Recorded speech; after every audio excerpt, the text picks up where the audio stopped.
আসলে এখানে হয়েছে হিমছড়ির একটা ঝর্ণার মতো, হয়তো ঝর্ণাটা আরও দূরে কিন্তু হিমছড়ির ভিতরেই হবে। এই ঝর্ণার বয়ে দ্বারা যেই গঙ্গা প্রবাহ এখান দিয়ে এই নালাটা দিয়ে আসে। মূলত এখানে প্রচণ্ড ঝড়ো বেগে হলে সমুদ্রের যেই উৎসতার কারণে এখানে এই পর্যন্ত জল আসে। এই জন্য তারা বড় বড় একটা পাথরের স্তম্ভ দিয়ে রাখছে এখানে। এগুলো মূলত এগুলোর ভিতরে বালি দিয়ে তারপর মোটা কাপড় দিয়ে করা হয়।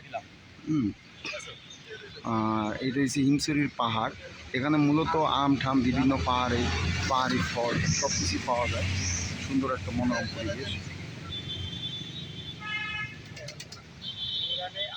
এই পাশেই হিমছড়ি সাগর। এই সাগরের বুক ঘেঁষে ঝর্ণার পানি আসছে। বিষয়টা আমাদের